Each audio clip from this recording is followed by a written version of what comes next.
तो आज की मुरली है तीव्र पुरुषार्थी की निशानियां। और मुरली की जो डेट है वो है 22 जून 1971। बाबा ने कहा, शुद्ध संकल्प स्वरूप स्थिति का अनुभव करते हो, जबकि अनेक संकल्पों की समाप्ति होकर एक शुद्ध संकल्प रह जाता है। तो हम सभी देखें अपने अंदर कि हमारे अंदर अभी श्रेष्ठ संकल्पों का पहले तो खजाना जमा होता है। जो अशुद्ध संकल्प है उसका रिप्लेसमेंट होता है शुद्ध संकल्पों से। फिर उसमें भी अनेक संकल्प सब मर्ज होकर केवल एक शुद्ध संकल्प रह जाता है। जैसे जैसे स्थिति हमारी परिपक्वता की तरफ जाएगी, तो अशुद्ध संकल्प से शुद्ध संकल्प और शुद्ध संकल्पों के भंडार से एक शुद्ध संकल्प रह जाएगा। ऐसा हो रहा है। इस स्थिति का अनुभव कर रही हो? बाबा पूछ रहा है। इस स्थिति को ही शक्तिशाली सर्व कर्म बंधनों से न्यारी और प्यारी स्थिति कहा जाता है। ऐसी न्यारी और प्यारी स्थिति में स्थित होकर फिर कर्म करने के लिए नीचे आते हैं। तो हमें खुद को क्या समझना है पहले, कि हम सभी परमधाम निवासी संपूर्ण पवित्र आत्मा है। और फिर जब भी अपने कर्मों को करने के लिए नीचे के ड्रामा अनुसार जो कर्म हमारे निमित्त बंधे हुए हैं, वो कर्म करने के लिए अपनी पहले स्थिति चेक करनी है कि हम अपने स्थिति में एक संकल्प में स्थित होकर कर्म करने के लिए नीचे आते हैं, या नीचे की ही स्थिति में फंस जाते हैं, नीचे की परिस्थितियों में फंस जाते हैं। क्योंकि ऊपर से जब नीचे आएंगे तो स्मृति रहेगी कि हमें यहाँ से कुछ भी लेना नहीं है, सदा दातापन की स्मृति रहेगी। और अगर नीचे का समझेंगे, खुद को ड्रामा का पार्ट समझेंगे, तो फिर उलझ जाएंगे यहाँ की परिस्थितियों में। तो अपनी स्थिति को चेक करना है कि हम न्यारे और प्यारे होकर नीचे कर्म करने आते हैं। तो नीचे कर्म करने का मतलब ऐसा नहीं है कि कोई सीढ़ी से उतर कर नीचे जा रहे हैं, लेकिन अपनी जो स्थिति है वो चेक करनी है कि हम ड्रामा के वश है, यानी देहभान में है, या अपने आप को परमधाम निवासी निराकारी संपूर्ण आत्मा के रूप में स्मृति रखकर ये शरीर में कर्म करने आते हैं। तो बाबा ने कहा, जैसे कोई का निवास स्थान ऊंचा होता है, लेकिन कोई कार्य के लिए नीचे उतरते हैं, तो नीचे उतरते हुए भी अपना निजी स्थान नहीं भूलते हैं। ऐसे ही अपनी ऊंची स्थिति अर्थात असली स्थान को क्यों भूल जाते हैं? अपना असली स्थान कहाँ है? परमधाम की वो साइलेंस की अचल अडोल स्थिति ही हमारी ऊंची स्थिति है, जिसको हम भूल जाते हैं। तो बाबा कह रहे हैं, ऐसे क्यों भूल जाते हैं? ऐसे ही समझकर चलो कि अभी अभी अल्पकाल के लिए नीचे उतरे हैं कार्य करने अर्थ, लेकिन सदा काल की ओरिजिनल स्थिति वही है। तो कार्य करने के लिए नीचे संकल्प भी चलेंगे, हो सकता है परिस्थिति के अनुसार इमोशंस में या शरीर के सेंसेशन में भी कुछ ऊपर नीचे हो, लेकिन स्मृति सदा ये रहे कि ये फील करने वाली आत्मा, ये अनुभव करने वाली आत्मा की जो ओरिजिनल स्थिति है वो सदा साइलेंस की है। तो बाबा ने कहा, ऐसे ही समझकर चलो कि अभी अभी अल्पकाल के लिए नीचे उतरे हैं कार्य करने अर्थ, लेकिन सदा काल की ओरिजिनल स्थिति वही है। फिर कितना भी कार्य करेंगे, लेकिन कर्म योगी के समान कर्म करते हुए भी अपनी निजी स्थिति और स्थान को भूलेंगे नहीं। तो हमारी निजी स्थिति है साइलेंस, है ना। जितना भी हम नीचे कर्म करने में भले ही बहुत बुद्धि से बिजी भी हो जाए, लेकिन अगर बार बार ये स्मृति इमर्ज रहेगी कि हमें तो हम इस स्थान को बिलोंग नहीं करते हैं, ये जो कर्म हो रहे हैं या ये जो कुछ पार्ट बज रहा है जिसमें हिसाब किताब भी दिख रहे हैं, वो सब प्ले करते समय भी मेरी जो ओरिजिनल स्थिति है वो साइलेंस की है। और मैं ओरिजिनली इस स्थान से बिलोंग नहीं करती, ओरिजिनली मैं परम धाम की हूँ। तो फिर कर्म योगी के स्टेज में होंगे। तो यह स्मृति ही समर्थी दिलाती, फिर हर कार्य को करने की हमारे अंदर क्या आ जाती है? शक्ति आ जाती है, हर कार्य में सफलता मिलती है। स्मृति कम है तो समर्थी भी कम है। तो समर्थी का मतलब क्या होता है? किसी भी काम को करके उसमें जो हम फंस जाते हैं और फिर उसके बाद सफलता असफलता से प्रभावित हो जाते हैं। लेकिन जब हम अपनी स्मृति में रहते हैं,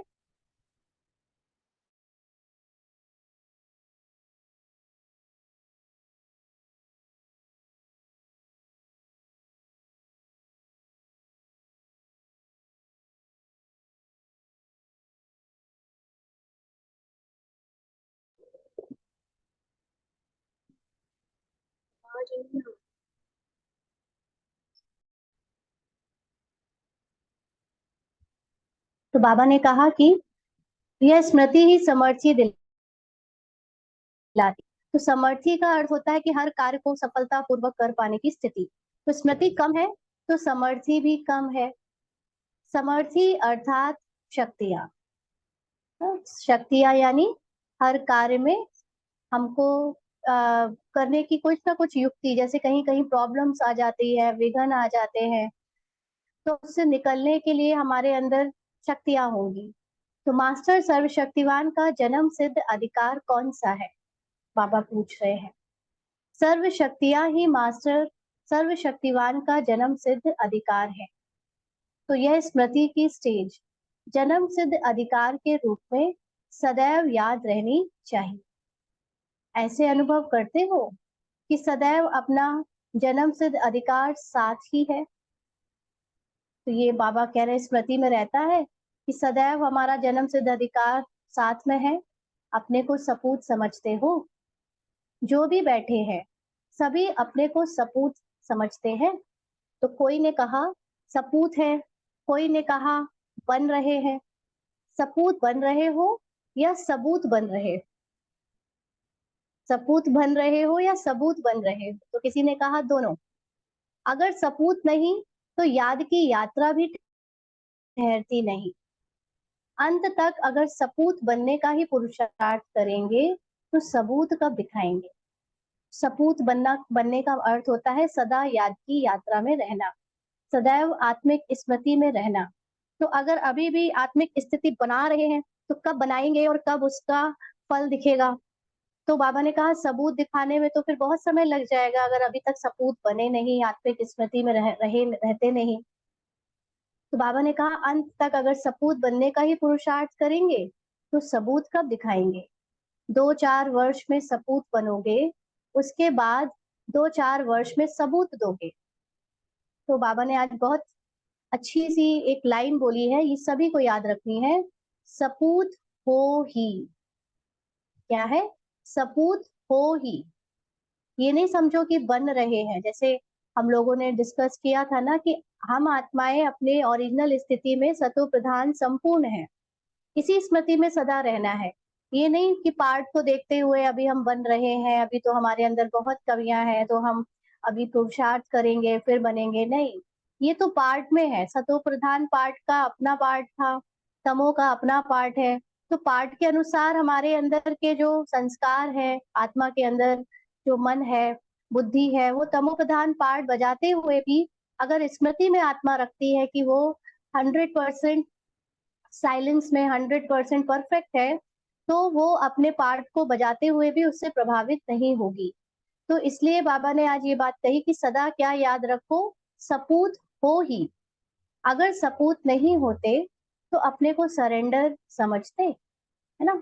सबने नंबरवार बाबा को सरेंडर किया है, तो अपने आप को सरेंडर समझ रहे हैं, इसका मतलब कि हम सपूत है ही। सरेंडर हुए हो, वह सरेंडर भी अभी होना है। अब उसमें भी कोई कोई सरेंडर का मतलब ही है कि बाबा को अपना सब कुछ समझ लेना, है ना? बाबा की श्रीमत के अनुसार अपने जीवन को ढालने की कोशिश करना। भले ही नंबरवार है उसमें, लेकिन फिर भी अगर यहाँ इतना ज्ञान देने लेने के लिए समय निकाल रहे हैं तो जरूर सरेंडर है। तो बाबा ने कहा तो सरेंडर होना सपूतपना नहीं है। समझा? जो श्रीमत के आधार पर डायरेक्शन प्रमाण चल रहे हैं, अपने को ट्रस्टी समझकर चल रहे हैं, उनको तो सपूत कहेंगे ना। कहाँ कहाँ बहुत सोच भी रिजल्ट बदल देती है। ज्यादा सोचते हैं ना, जैसे हम बच्चों में कभी कभी ये संस्कार होता है कि हम अपने पुरुषार्थ में अपने को ओवर इवेल्युएट नहीं करना चाहते, है ना। तो बार बार अंदर ही अंदर एक माया मन डाउट करती है, या ज्ञान का मन भी डाउट करता है कि हम तो उतने अभी श्रीमत अनुसार नहीं चल पा रहे, नहीं चल रहे, या जो बड़े बड़े महारथी करते हैं जैसे, वैसे हम में उतना ज्ञान नहीं है, या और भी ऐसे कई डाउटफुल थॉट्स अंदर आते हैं। तो अपने आप को हमेशा यही सोचते हैं कि पता नहीं हम हमारी काउंटिंग सरेंडर में होगी या नहीं होगी ना। जैसे मेरा पर्सनल अनुभव की बहुत डाउटफुल थॉट्स हमेशा से पुरुषार्थ में आए कि क्या मुझे अपने आप को इस चीज में काउंट करना चाहिए, नहीं करना चाहिए ना। क्योंकि जिन लोगों को एक सरेंडर जीवन जीने का मौका मिलता है, यानी ऑफिशियल सरेंडर, जो समर्पित बहनें होती हैं, भाई होते हैं, उनके लिए तो एक टैग होता है कि हाँ, आपको ऑफिशियली ये चीज माना जा रहा है। बट हम लोग जैसे घर गृहस्थी से निकले हैं, तो अंदर ही अंदर बहुत सारे प्रश्न भी उठते थे, और कई बार सामने वाले जो ऑफिशियली सरेंडर आत्माओं के साथ ऐसे सामना भी हुआ कि आप तो सरेंडर नहीं है ना। क्योंकि उनके लिए सरेंडर का मतलब ऑफिशियली व्हाइट ड्रेस और ऑफिशियली आपका समर्पण होना, उस तरह से पूरा होना। तो उस तरह से तो हम लोगों का कुछ हुआ नहीं है और ना ही ज़रूरत है, लेकिन बहुत अंदर ही डाउट रहा कि इस जीवन को सरेंडर कहेंगे कि नहीं कहेंगे। तो वो बात अलग है कि फिर बाबा ने मुरलियों में जब ये चलाया, तो ये डाउट दूर हो गया कि हम भी पूरे सरेंडर हैं, क्योंकि मन, बुद्धि, कर्म से पूरा जीवन बाबा की सेवा में दे रहे हैं, तो सरेंडर ही होंगे, है ना। लेकिन फिर भी ये बार-बार अंदर से डाउट आता था। तो बाबा ने कहा कि सरेंडर हुए हो और सरेंडर अभी होना है। सरेंडर होना सपूतपना नहीं है, समझा। तो जो श्रीमत के आधार पर डायरेक्शन प्रमाण चल रहे हैं, अपने को ट्रस्टी समझकर चल रहे हैं, उनको तो सपूत कहेंगे ना। तो भले ही लौकिक में रहते हैं, है ना, लेकिन फिर भी अगर यहाँ पर अपने को ट्रस्टी समझते हैं, माँ, बेटी, बहू या वाइफ की आइडेंटिटी लेकर नहीं जी रहे हैं, लेकिन बाबा का बच्चा समझकर इन सब आत्माओं के साथ एक आत्मिक रिलेशन का पार्ट निभा रहे हैं, तो सपूत कहे जाएंगे। तो बाबा ने कहा कि कहाँ कहाँ बहुत सोच भी रिजल्ट बदल देती है ना। ज्यादा सोचते हो तो फिर अपने ऊपर डाउट करते हो, तो ज्यादा सोच में नहीं जाना है। बाप समझते हैं सपूत बच्चे हैं, तब तो श्रीमत पर चल रहे हैं। बाकी रही सबूत दिखाने की बात, वह भी हर एक यथाशक्ति दिखा रहे हैं और दिखाते रहेंगे, है ना। तो कई बच्चों को ये ऐसा लगता है कि हम तो उतनी सेवा नहीं कर रहे हैं, तो हम शायद समर्पण नहीं है, हम उतना श्रीमत पे नहीं चल रहे हैं। लेकिन बाबा ने कहा कि हर बच्चा यथाशक्ति दिखा रहा है। यथाशक्ति का मतलब होता है ड्रामा अनुसार जिसका जितना पार्ट है, उतना वो सबूत दे रहा है, उतनी उससे बाबा सेवा ले रहा है, और आगे भी लेता रहेगा, दिखाता रहेगा, वो दिखाते रहेंगे अपना उससे उतना यथाशक्ति सेवा का पार्ट। तो जितना बाप बच्चों में निश्चय बुद्धि है, बच्चे अपने में निश्चय बुद्धि कम है। बाबा को हम पर कितना निश्चय है, बाबा हमको कितना ऊंचा उठा रहा है, और हम ही अपने ऊपर डाउट करते रहते हैं कि हम ऐसे हैं या नहीं है। क्योंकि ये बाबा दिखता नहीं ना, बाबा की सिर्फ वाणी होती है। तो बाबा के महावाक्यों को हर हर कोई अलग अलग लेता है, और फिर कोई जिसके अंदर कमजोर संकल्प चलते हैं, तो वो बाबा के महावाक्यों से कमजोर को भी नहीं समझ पाता, तो इसलिए उसको निश्चय बुद्धि नहीं होता है अपने अंदर। बाबा ने कहा इसलिए हर कार्य में विजय हो, यह रिजल्ट कभी कभी दिखाई देती है। अपने में उतना निश्चय बुद्धि नहीं है जितना बाबा हम पे निश्चय बुद्धि है, तो रिजल्ट कभी कभी दिखाई देती है। तो जैसे बाप में निश्चय, पढ़ाई में निश्चय है, वैसे ही अपने में भी हर समय और हर संकल्प निश्चय बुद्धि बनकर करण उसकी कमी है ना। कोई भी कर्म करे, निश्चय बुद्धि बनकर करे, इसकी कमी है, ये अंडरलाइन करिएगा सभी। क्योंकि इसमें हम लोगों को जब भी कोई सेवा का पार्ट बचता है, या कभी ज्ञान सुनाने का पार्ट बचता है, तो अपने ऊपर डाउट करते हैं, है ना। तो यहाँ पर बाबा ने कहा आप अपने ऊपर निश्चय बनकर अगर कर्म करोगे, तो आपको सफलता मिलेगी। तो इस कमी को भी कब तक भरेंगे ना। बाबा ने हमसे नहीं कहा कि तुम अपने ऊपर डाउट करो। एक्चुअली कलयुगी सोच कहती है कि हम अपने आप को कमजोर समझे, हम अपने आप की हमेशा ओवर एनालिसिस करें, है ना। तो हम अच्छे हैं। लेकिन ऐसा नहीं है, बाबा ने कहा आप अच्छे हो ही। तो ये जो चीज है कि संपूर्ण स्थिति को अनुभव करके पुरुषार्थ में हमें सिर्फ निमित्त मात्र पुरुषार्थ करना है। तो ऐसे में जब अपनी स्थिति होगी तो परफेक्ट स्थिति होगी। बाबा ने कहा कब तक इस कमी को भरोगे? 2-3 वर्ष तक। 2-3 वर्ष तो स्वप्न में भी कभी नहीं सोच लेना। क्या कहना चाहिए? अभी। बाबा क्या कहते हैं? अभी, है ना? जो तुम्हारा पार्ट अभी है वही भविष्य में होगा। माना जितना कोई पूछता है ना बाबा से, बाबा मेरा क्या पद होगा, बाबा कहते हैं अभी की स्थिति के अनुसार देखो। तो अभी क्यों कहता है? क्योंकि बाबा के लिए प्रेजेंट और पास्ट और फ्यूचर नहीं होता है। बाबा सिर्फ प्रेजेंट जानता है। बाबा तो टाइम से परे है ना? तो हम सब भी कलयुग में आकर पास्ट और फ्यूचर काल कल कल करने लगे हैं, बीत जाने वाला कल, आने वाला कल। लेकिन ना तो हमारे लिए भी और ना किसी के लिए पास्ट और फ्यूचर एग्जिस्ट ही नहीं करता। लेकिन ये सब संकल्पों में हमें धोखा दिया जाता है कि हम पास्ट में ऐसे थे या फ्यूचर में ऐसे होंगे। एक्चुअली जो है वो अभी है। तो कमी हम कब भरेंगे, फ्यूचर में भरेंगे नहीं। अभी बोलो, अभी करना है बस, आज, अभी, इसी सेकंड।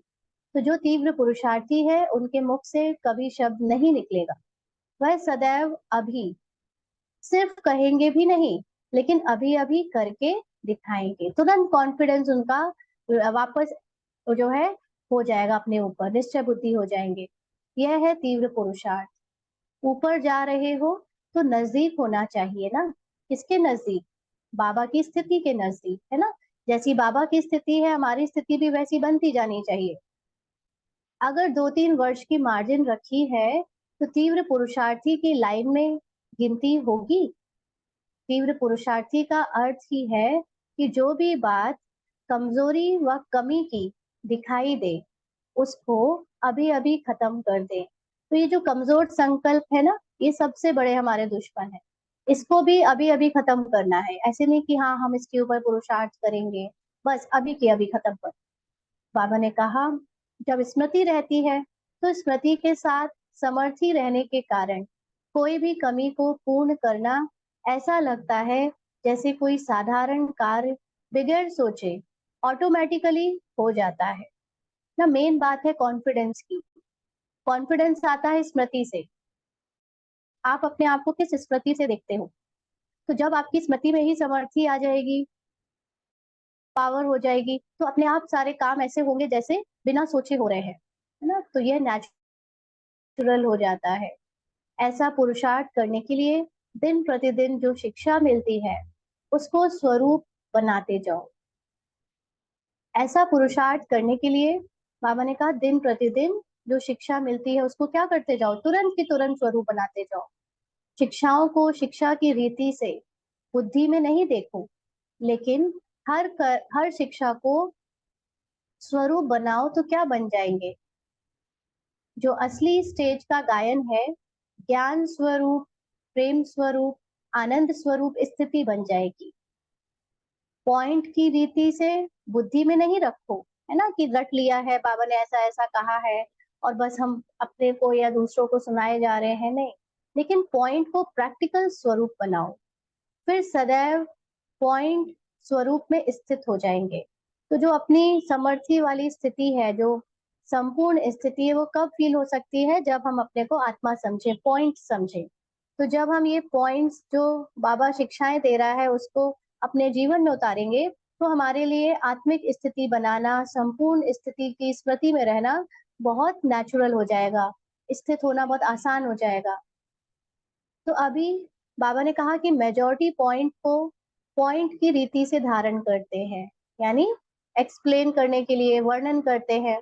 लेकिन जो पॉइंट को स्वरूप में लाएंगे वो तो वर्णन करने के बजाय साक्षात्कार मूर्त बन जाएंगे, है ना? जैसे बाबा कहते हैं कि तुम्हारे अंदर ये शक्तियां हैं, गुण हैं, और जब हम उनको यूज करने लगते हैं तो फिर अपने ऊपर डाउट करते हैं कि कहीं हम अपने आप को ओवर एनालाइज तो नहीं कर रहे ना। यहाँ तक कि सेवाओं में भी बहुत माया आती है ना। जैसे सेवाओं में आप आगे बढ़े तो अंदर से बार बार एक मन कहता है कि कहीं तुम दिखावा तो नहीं कर रहे, कहीं तुम फेमस होना तो नहीं चाह रहे, कहीं तुम जो है साधन का उपयोग करने से साधना को कॉम्प्रोमाइज तो नहीं कर रहे ना। ऐसे ऐसे उल्टे सीधे बहुत संकल्प आते हैं।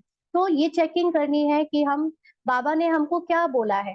आप सब कुछ कर सकते हो, आप साधन भी यूज़ कर सकते हो, आप साधना भी कर सकते हो, अ, आप अपने पॉइंट की स्थिति में भी स्थित रह सकते हो, आप साक्षात्कार भी करा सकते हो, हम सब कुछ कर सकते हैं। लेकिन क्योंकि हमने पुराने योगियों को देखा है कि वो लोग बिना साधन यूज़ किए ही साधना में तत्पर रहते थे और फिर उनका पार्ट जो था वो काफ़ी अच्छा बजा। तो हम सोचते हैं कि हम भी वैसे ही रहें, हम भी कुछ ना करें।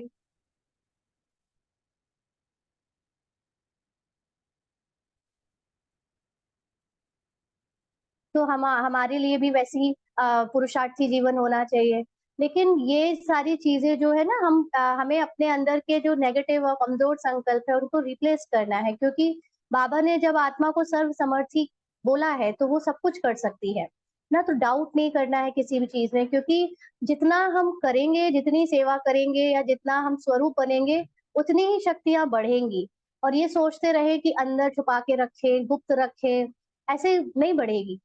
आपको वो अलग बात है कि ये अपनी-अपनी पर्सनल चेकिंग है कि हम अपने आप को कहीं ड्रामा में इमर्ज तो नहीं कर रहे। ड्रामा में हमारे अंदर कहीं स्वार्थ तो नहीं आ रहा। भले ही स्वार्थ भी आ रहा है, लेकिन अगर आप ड्रामा से एक बार उपराम हो गए हो, आपकी आत्मिक स्मृति बहुत पक्की हो गई है, फिर ड्रामा की सेवा, ड्रामा का पार्ट आपको किसी भी तरह से प्रभावित कर ही नहीं सकता। ये सिर्फ़ तब तक होता है जब तक हम देहभान में होते हैं, जब तक हम ड्रामा के किरदार के अकॉर्डिंग अपने को देखते हैं। एक बार ड्रामा के किरदार से बाहर निकल कर आपने ड्रामा को देख लिया है, वो स्मृति आपकी जाग गई है, आत्मा जाग चुकी है, तो फिर आपके पार्ट में कुछ भी पार्ट बजेगा, आपको कभी भी वो गिराएगा नहीं, क्योंकि अब आपके अंदर ये जागरण है कि मैं केवल ये पार्ट बजा रहा हूँ, बजा रही है ना? तो इसलिए अपनी स्मृति को पॉइंट की स्मृति को सदैव रखने के लिए जो बाबा हमें पॉइंट्स देते हैं, उसका वर्णन करने की जगह उसको क्या करना है, अपने वर्णन भी करो लेकिन उसका स्वरूप बनो पहले। तो बाबा ने कहा तो यही पुरुषार्थ करते चलो। वर्णन करना तो बहुत सहज है, मनन करना भी सहज है। जो मनन करते हो, जो वर्णन करते हो, वह स्वरूप बन अन्य आत्माओं को भी स्वरूपों का अनुभव कराओ। ऐसे को कहते हैं सपूत और सबूत दिखाने वाले। ना अब अपना इतना टाइम नहीं है हमारे पास कि हम पहले सपूत बनने के लिए बहुत मेहनत करें। यहाँ मेहनत वाला काम ही नहीं है। यहाँ सिर्फ़ अपने ओरिजिनल स्थिति में टिक जाओ, ऑटोमैटिकली आपका जो पार्ट में जो भी सेवा है, पुरुषार्थ है, कर्म है, सब होता रहेगा, धारणा है, होती रहेगी। ना तो सपूत बच्चे जब अपने को समझेंगे तो सबूत अपने आप दिखने लगेगा। तो सपूत बच्चे को वफादार और फरमानबरदार कहा जाता है। सभी अपने को फरमानबरदार समझते हो? बाबा पूछ रहे हैं। जब विजय का वरदान है, तो विजय किससे होती है? पूछ रहे हैं बाबा। जब फरमान पर चलते हैं, तो फरमानबरदार नहीं हो? यानी बाबा की जब पॉइंट्स को स्वरूप में उतारते हो, तो भी क्या फरमानबरदार नहीं हो? ना आज बाबा ने पूरी मुरली क्यों चलाई है कि जिन बच्चों को अपने ऊपर डाउट होता है, ना ये डाउट वाली माया बाबा के बच्चों में खास तौर से जो अच्छे पुरुषार्थी बच्चे हैं ना, उनमें बहुत आता है, क्योंकि वो लोग डरते हैं सेवा करने से या अपने उसको बढ़ाने से, क्योंकि उनको बार-बार ये लगता है कहीं हम इसमें फँस ना जाएँ, कहीं ये दिखावा ना समझा जाए, कहीं कोई इसमें ये ना बोले कि आप कैसे आगे बढ़े, आपको तो किसी ने ऑफ़िशियली बनाया नहीं है। ऐसे बहुत आता है, ये मैं अपने पर्सनल अनुभव से बोल रही हूँ कि बात-बात में माया अंदर आती है। लोग कमज़ोर संकल्प आते हैं कि कैसे कर रहे हो? ये तो पता नहीं कैसे पार्ट करा रहा है, नहीं तो कोई कसर नहीं छोड़ी माया ने अंदर आकर सेवाओं को रुकवाने की, है ना? अपने अंदर के संकल्पों में भी बहुत माया आई कि नहीं कर सकते तुम नहीं, ये है, ऐसा है, वैसा है। बहुत यहाँ तक कि जैसे पार्ट में माँ का पार्ट चल रहा है ना, तो जब भी सेवाएँ हुई तो कभी-कभी पार्ट वाला बच्चा आकर डिस्ट्रैक्ट करता है भी कभी-कभी। ये तो ऐसा लगता है जैसे सेवाओं में ना ये डिस्टर्बेंस होता है तो सेवा हो नहीं सकती। छोड़ो, ये सब तो समर्पित लोगों का ही काम है जिन्होंने शादी नहीं करी, हम लोग तो ये सब नहीं कर सकते। ये सब बहुत डिस्ट्रैक्शन है चारों तरफ से।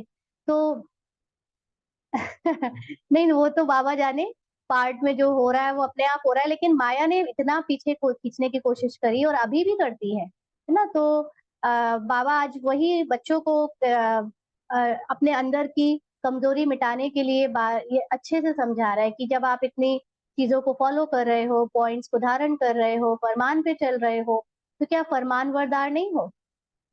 तो स्थूल में फरमान पालन करने की शक्ति भी सूक्ष्म के आधार पर होती है ना? अब स्थूल में हम पालन कर रहे हैं या नहीं कर रहे हैं, ये तो दिखता है साफ-साफ।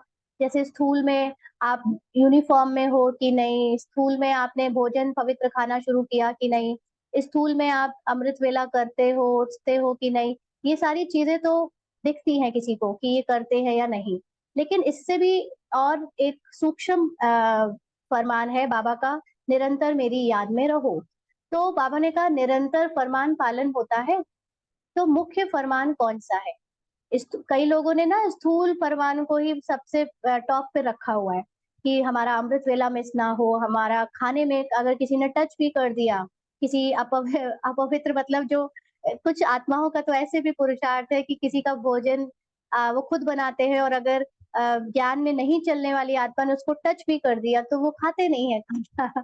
तो ये फरमान नहीं है, ये फरमान है क्या बाबा का? है ना? मुख्य फरमान कौन-सा है? मुख्य फरमान है निरंतर याद में रहो और मन, वाणी, कर्म में प्योरिटी हो। अब इसको प्योरिटी कहेंगे क्या कि आप दूसरी आत्माओं को नीचा समझते हो, दूसरी आत्माओं को आप अपवित्र समझते हो। पवित्र और अपवित्र सिर्फ़ और सिर्फ़ आपके मन के अंदर है। जब आप बाबा की याद में नहीं हो, तो आप ही अपवित्र हो और जब आप अपनी अपवित्रता को झेल रहे हो, तो आप दूसरों की अपवित्रता को क्यों नहीं झेल सकते? है ना? क्योंकि सब जानते हैं कि हम कितनी बार बाबा की याद से अलग हो जाते हैं। तो जब हम बाबा को जानते हुए भी बाबा की याद से अलग हो जाते हैं, तो फिर हम अपने आप को अपवित्र नहीं समझते और दूसरों को हम अपवित्र समझ रहे हैं क्योंकि वो ज्ञानी नहीं है, क्योंकि वो बाबा के ज्ञान में नहीं चलते, है ना? तो ये समझना है कि मुख्य फरमान कौन-सा है, स्थूल फरमान या सूक्ष्म फरमान? तो बाबा ने कहा निरंतर याद में रहो, ये है बाबा का मुख्य फरमान और मन, वाणी, कर्म में प्योरिटी हो। प्योरिटी का मतलब ये नहीं है कि जो लोग विकारों में जाते हैं उनसे नफ़रत करो, उनका छुआ मत खाओ, उनका कुछ भी उनको त्याग दो, नहीं। प्योरिटी का मतलब है सबको अपनी सतो प्रधान अवस्था में देखो, है ना? औरों को भी सुनाते हो कि पवित्र बनो, योगी बनो, तो जो औरों को सुनाते हो, वही मुख्य फरमान हुआ ना?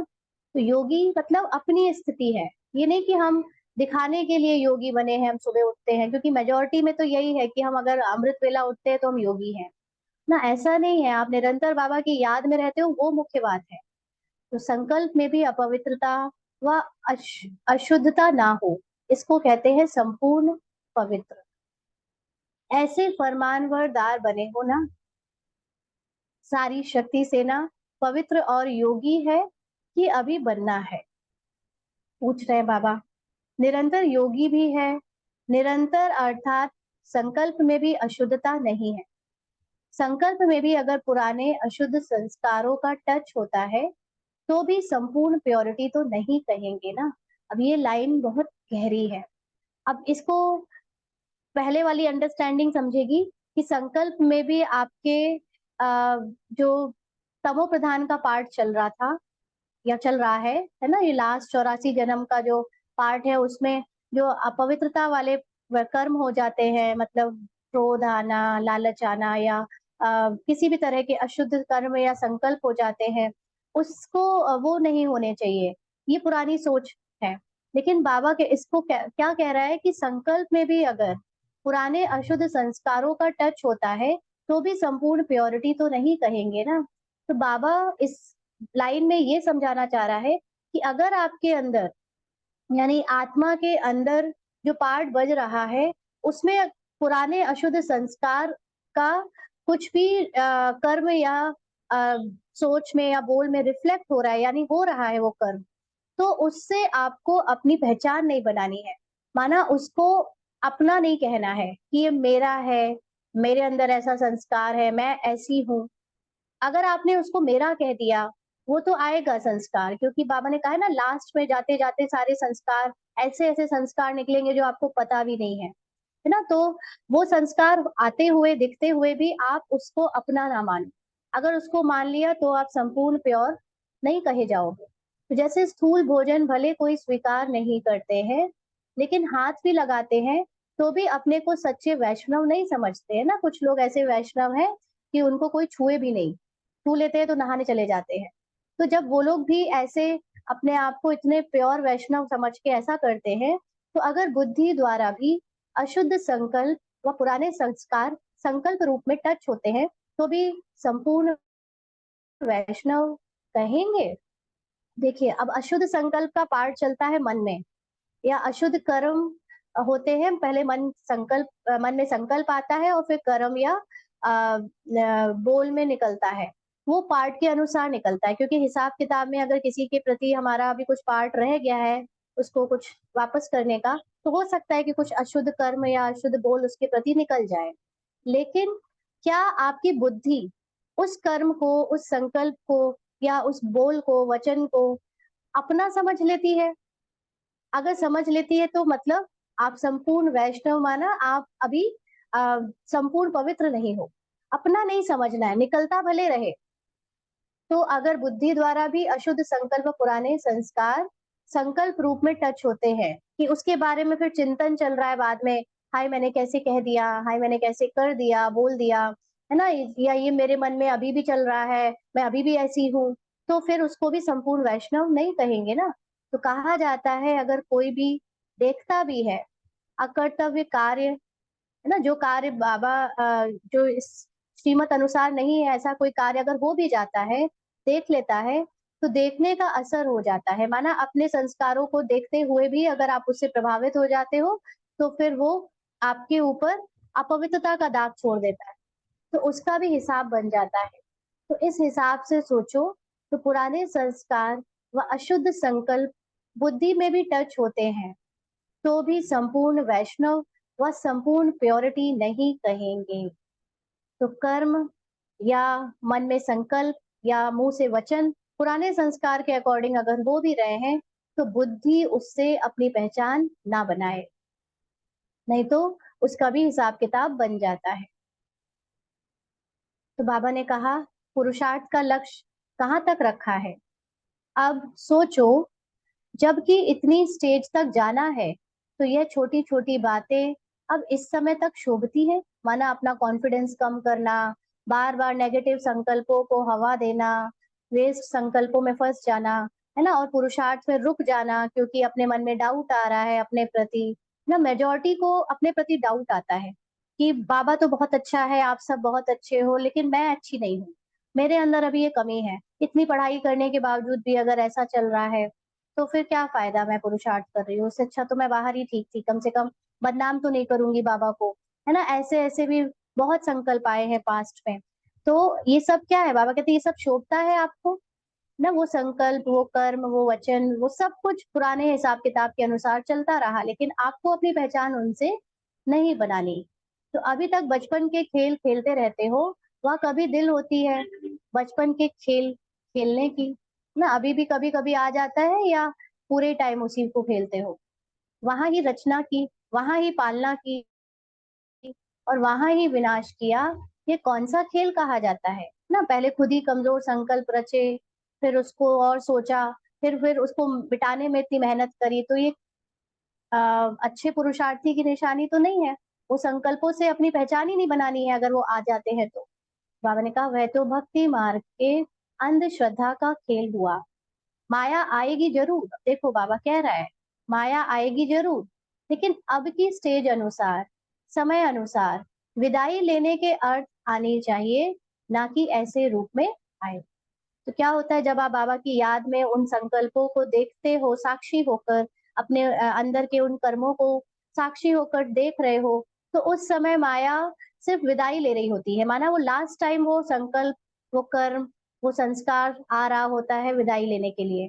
तो आप अगर उससे अपना ध्यान हटा देते हो, बाबा की याद में रहते हो, तो ऑटोमैटिकली वो चला जाता है। और अगर हम उसको अपना समझकर उसको चाय-पानी देते हैं, माना उसके ऊपर और संकल्प क्रिएट करते हैं कि मेरे अंदर ये संकल्प क्यों है, ये संस्कार क्यों है, अभी मुझे इस पे काम ऐसे करने से वो और बैठ जाते हैं और वो संस्कार, संकल्प या कर्म जो है खत्म नहीं होते।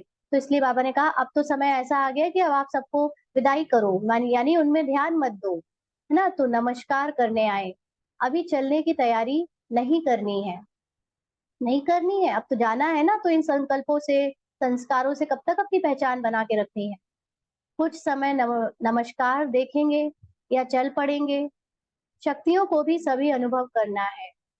बाप दादा इसका भी त्याग कर यह भाग्य पांडवों और शक्तियों को वरदान में देते हैं।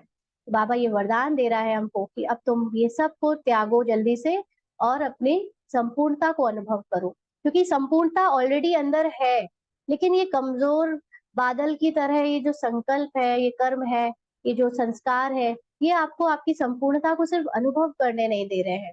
तो इसलिए शक्तियों की पूजा बहुत होती है। अभी से ही शक्तियों को भक्तों ने पुकारना शुरू कर दिया है। आवाज सुनने में आता है? बाबा पूछ रहे हैं, भक्तों की आवाज सुनने में आती है? जितना आगे चलते जाएंगे उतना ऐसा अनुभव करेंगे जैसे कोई मूर्ति के आगे भक्त लोग धूप जलाते हैं, वह गुणगान करते हैं, वह प्रैक्टिकल खुशबू अनुभव करेंगे और उनकी पुकार ऐसे अनुभव करेंगे जैसे कि सम्मुख पुकार। तो ये बाबा ने आगे के लिए बताया कि जैसे जैसे आप अपनी संपूर्ण स्थिति को अनुभव करते जाओगे, वैसे वैसे आपको अपने भक्तों की भी पुकार सुनाई देने लगेगी, जैसे रियल में वो आपके सामने अगरबत्ती जलाकर खड़े हैं। तो जैसे दूरबीन द्वारा दूर का दृश्य कितना समीप आ जाता है, वैसे ही दिव्य दृष्टि, दिव्य स्थिति दूरबीन का कार्य करेगी। तो आपके अंदर की जो स्थिति जितनी ही दिव्यता से भरपूर होगी, उतना ही आप को साफ-साफ भक्तों की पुकार, भक्तों की जो भी संकल्प है वो सुनाई देने लगेगी। यही शक्तियों की स्मृति की सिद्धि होगी और इस अंतिम सिद्धि को प्राप्त होने के कारण शक्तियों के भक्त शक्तियों द्वारा रिद्धि सिद्धि की इच्छा रखते हैं, है ना? जितने भी रिद्धि सिद्धि वाले होते हैं, इच्छा रखने वाले, वो कहीं काली की पूजा करते हैं, कहीं किसी और देवी की पूजा करते हैं और उनसे रिद्धि सिद्धि भक्ति मार्ग में पाते हैं। तो ऐसे ही यहाँ पर हम बच्चे जब अपनी दिव्यता को, संपूर्णता को अनुभव करेंगे, तो हमारी स्मृति ही इस जो दिव्य स्थिति है, इसी से उनको रिद्धि सिद्धि प्राप्त होती है। तो जब सिद्धि देखेंगे, तब तो संस्कार भरेंगे ना। तो ऐसा अपना स्मृति की सिद्धि का स्वरूप सामने आता है। तो हमारी स्मृति में सफलता हमारे अंदर है, ऑलरेडी है, ये स्वरूप सामने आता है। जैसे सन शोज फादर है, वैसे ही रिटर्न में फादर का शो करते हैं, है ना? बाबा सर्व समर्थी है, तो ऐसे ही क्या हमको भी अपनी सर्व समर्थी में विश्वास है? तो बाप दादा प्रत्यक्ष रूप में यह पार्ट नहीं देखते, लेकिन शक्तियों और पांडवों का यह पार्ट है। तो बाबा ने शुरू में पार्ट बजाया था, है ना? स्टार्टिंग में ब्रह्मा बाबा और शिव बाबा ने साकारी रूप में ये पार्ट बजाया, लेकिन अब अंत में शक्तियों का और पांडवों का पार्ट बिल्कुल हूबहू वैसा ही चलना है जैसे ब्रह्मा बाबा और शिव बाबा का शुरू में चला था। तब एक का चला था, अब ढेरों का चलेगा, है ना? जो भी बाबा के अनन्य बच्चे हैं उनका ये पार्ट चलेगा। तो इतना वफादार और फरमानबरदार बनना है, जो एक सेकंड भी, एक संकल्प भी फरमान के सिवाय ना चले। इसको कहते हैं फरमानबरदार। और वफादार किसको कहते हैं? बाबा का फरमान क्या है कि हर समय मेरी याद में रहो, है ना? तो उस वो जो संकल्प है, कमजोर संकल्प, माया के संकल्प या कर्म, उससे अगर हमने अपनी पहचान बनाई तो बाबा को याद करना मुश्किल हो जाएगा। याद तो करते हैं फिर, लेकिन फिर ऐसे याद करते हैं कि गुहार लगा रहे हैं, बाबा देखो मेरे अंदर अभी ये भी है, वो भी है, आप इसको खत्म करो, है ना? तो इस याद को संपूर्ण याद नहीं कहते। याद का अर्थ है एकदम अपनी आत्मिक स्मृति में टिक कर प्लेन रूप में बाबा को याद करना, ड्रामा के किसी भी पार्ट के प्रभाव में फँसना नहीं, है ना? कि इसने ऐसा बोल दिया, इसके अंदर अभी भी क्रोध है, इसके अंदर अभी भी ऐसा है। ये सब पहचान नहीं बनानी है, क्योंकि ये सब ड्रामा में पार्ट में नूंद है तो वो हो रहा है। तो इतना वफादार और फरमानदार बनना है, जो एक सेकंड भी, एक संकल्प भी फरमान के सिवाय ना चले। इसको कहते हैं फरमानबरदार। और वफादार किसको कहते हैं? संपूर्ण वफादार वे कहलाएंगे जिसको संकल्प में भी व स्वप्न में भी सिवाय बाप के और बाप के कर्तव्य व बाप की महिमा, बाप के ज्ञान के और कुछ भी दिखाई ना दे। ऐसे को संपूर्ण वफादार कहते हैं। एक बात दूसरा ना कोई, दूसरी कोई बात स्वप्न में, स्मृति में दिखाई ना दे, उसको कहते हैं संपूर्ण वफादार। ऐसे फरमानबरदार की प्रैक्टिकल चलन में परख क्या होगी? क्या होगी? बाबा ने कहा सच्चाई और सफाई। संकल्प तक सच्चाई और सफाई चाहिए, ना सिर्फ वाणी तक। तो सच्चाई का मतलब है अपने सत्य स्वरूप में टिकना, है ना? जब भी कोई ऐसी बात अंदर संकल्पों में आती है कि बाबा कमजोर संकल्प चल रहा है, तो वो तुरंत बाबा को सौंप देना है, ये सच्चाई। और सफाई का अर्थ है कि अपने मन में सिर्फ बाबा की प्लेन याद के सिवा किसी का भी प्रभाव ना आने दे। यहाँ तक कि अपने चल रहे पार्ट में, तमोगुणी पार्ट में भी जो तमोगुणी कर्म है, बोल है, उसका भी पार्ट ना दिखे, उसका भी प्रभाव ना दिखे, तब कहेंगे सफाई। तो बाबा ने कहा ये संकल्पों तक चाहिए, संकल्प में भी कुछ आया तो भी बाबा को सौंप दो। अपने आप को देखना है कि कहाँ तक वफादार और फरमानबरदार बने हैं। अगर एक संग सदा बुद्धि की लगन है, तो अनेक संग का रंग नहीं लग सकता, है ना? अगर बाबा से हमने सब कुछ शेयर करने का रिश्ता बना रखा है, तो किसी और से हमें शेयर करने के लिए कोई इंटरेस्ट ही नहीं रहेगा। तो बुद्धि और संग तोड़ एक संग जोड़, यह पहला पहला वायदा है, उस वायदे को निभाना, इसको ही संपूर्ण वफादार कहा जाता है। समझा? अच्छा, तो सब कुछ बाबा को सब बता देना है, अंदर जो भी कमजोर संकल्प आए, कुछ भी आए, उससे अपनी पहचान नहीं बनानी है। और अब तक अगर ऐसी स्टेज चल रही है, तो बाबा कहते हैं फिर तीव्र पुरुषार्थ कैसे करेंगे? जो करना है वो इमीडिएटली तुरंत करना है। कोई लक्ष्य भविष्य का नहीं रखना है कि 2 साल बाद, 3 साल बाद हम संपूर्ण बनेंगे, कर्मातीत बनेंगे, नहीं। अभी है ही, इमीडिएटली नाउ, अभी हम संपूर्ण हैं, अभी हम कर्मातीत हैं। और जब ये स्मृति याद रहे रखेंगे, तो जो पार्ट में ऊपर नीचे हो रहा है, उसको अपना सत्य नहीं समझेंगे। और जिस चीज को आप सत्य नहीं समझते हो, वो एक दिन चला जाता है, गायब हो जाता है।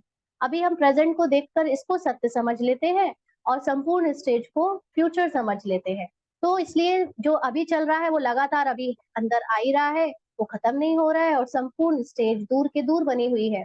तो इसलिए इस बात को ध्यान रखना कि संपूर्ण स्टेज अभी याद रखनी है, और जो पार्ट चल रहा है उसको असत्य समझ उससे अपना ध्यान, अपना इंटरेस्ट हटा देना है।